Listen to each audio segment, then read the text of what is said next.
এই বাড়ির মূল প্রতিষ্ঠাতা উদয়নারায়ণ ভূঁইয়া, তার ছেলে নন্নান ভূঁইয়া, যে গলাচিপার মধ্যে সবচেয়ে প্রতাপশালী লোক ছিলেন।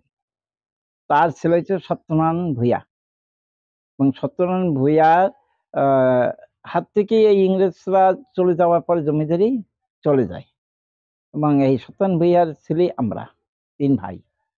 আমি হচ্ছে সবার ছোট। আমার নাম দীপক নারায়ণ ভূঁইয়া।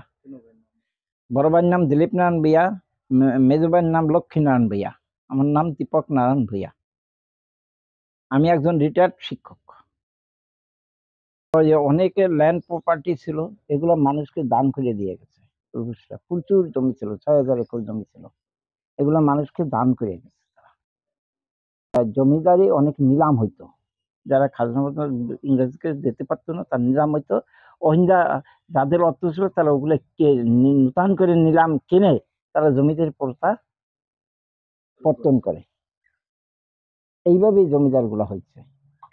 এরা ছিল মধ্যস্বত্ব, মানে এদের এরা ওই কিছু প্রজা থেকে যারা খাজনা আনতো ওইটা আবার সরকারকে কিছু দিত, মধ্যখানে একটা ব্রাঞ্চ থাকতো, এইটাই তাদের আয় ছিল।